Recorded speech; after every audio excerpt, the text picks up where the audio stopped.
ජේසු පිහිටයි හැම දෙනාටම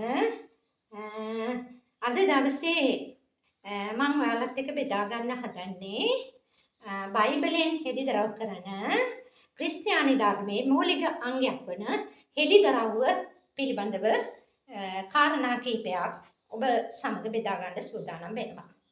පළවෙනිම තමයි මේ ලෝකේ හැම මිනිහෙක්ම ආගමිකත්වයට ලැබි. ක්‍රියාපොතේ මොනවාද 17 වෙනි පරිච්ඡේදයේ 22 23 වෙනි පදවල පාවුල්තුමා ඇතන්සී අරියෝපග ශාලාව මැදින් ගමන් කරනකොට ඔහු දැක්කා එක එක පූජාසන හදලා එක එක දෙවිවරුන්ගේ නම් ගහලා එක එක මොනවාද පූජාසන ඉදි කරලා තිබුණා. නමුත් තවත් තැනක තිබුණා නාඳුනන දෙවියන්ට කියලා පූජාසනයක් හදලා ඒකේ නාඳුනන දෙවියන් කියලා දාලා තිබුණා. ඒකට හේතුව තමයි මිනිස්සුෝ මොනවද කරන්නේ මේ එක මොනවද ආගම තුලින් ඒකේ තුලින් ඒ සෑහීමකටපත් වෙලා නැහැ. ඒකට හේතුවක් තියෙනවා. ඒ කියන්නේ දෙවියන් වහන්සේගේ ස්වරූපයෙන් මනුෂ්‍යයා මවා තිබීමයි. ඒක කියනවා උත්පත්ති පොතේ 26 පළවෙනි පරිච්ඡේදයේ 26 27 වෙනි පදවල එසේ කියනවා.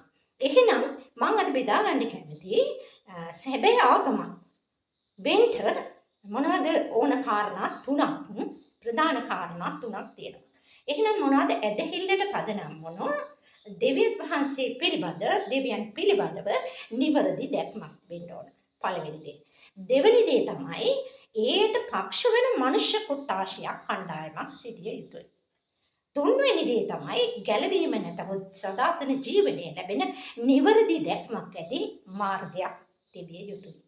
මෙන්න මේ කාරණා තුනම අඩංගු වන එකම ආගම තමයි අපේ ජෙහෝවා දෙවියන් වහන්සේ විසින් අපට දෙන ලද මොනවද ක්‍රිස්තියානි ධර්මයයි. එහෙනම් ආදි කාලේ මිනිස්සු ගස් කොළන් වලට ස්වභාව ධර්මයට ඔවුන් මොනවද කරේ? නමස්කාර කරා. නමුත් මෙන්න අපේ දෙවියන් වහන්සේම හෙළිදරව් වෙලා උන්වහන්සේම උගන්වන එකම ආගම ක්‍රිස්තියානි ධර්මයයි. මෙන්න එපිස පොතේ පළවෙනි පරිච්ඡේදයේ 17 වෙනි පදයේ මෙහෙම කියනවා.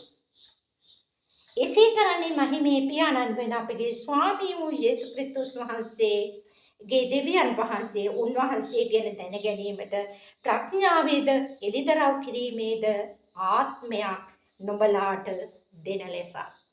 එහෙනම් උන්වහන්සේම මොනවද කරන්නේ? නුඹලාට උගන්වනවා. නුඹලාට පෙන්වනවා. ඊළඟ තමයි ගීතාවලිය 51:10 මොනවද කියන්නේ? දාවිත් රජතුමා කියනවා පවිත්‍ර සිතක් මා තුළ මැව්ව මැන ස්ථිර ආත්මයක් දුන මැනව. රෝම 10:9 කියනවා ස්වාමී වූ යේසු ක්‍රිස්තුස් වහන්සේ කියලා මුඛයෙන් ප්‍රකාශ කරලා මොනවද උන්වහන්සේ මලවුන්ගෙන් උත්ථානය වුණා කියලා ඔබ සිතින් අදහනකොට ඔබ ගැලවෙනවා කියලා තියෙනවා. එහෙනම් ද්විතීය කතා පොතේ 6:5 මොනවද කියන්නේ? තාගේ මුළු සිතෙන්ද, තාගේ මුළු බුද්ධියෙන්ද, තාගේ මුළු ආත්මයෙන්ද, තාගේ දෙවියන් ස්වාමීන්ට නමස්කාර කරව. මතෙවුස් සුභාරංචි 22 වෙනි පරිච්ඡේදයේ ලියවී තිබෙනවා. එහෙනම් මොකද්ද? අපි මනසින්, ආත්මයෙන්, ශක්තියෙන්, බුද්ධියෙන් අපි සමානව දෙවියන් වහන්සේට ඇදහිල්ලෙන් උන්වහන්සේට නමස්කාර කළ යුතුයි. උන්වහන්සේ අපෙන් බලාපොරොත්තු වෙන්නේ යයි.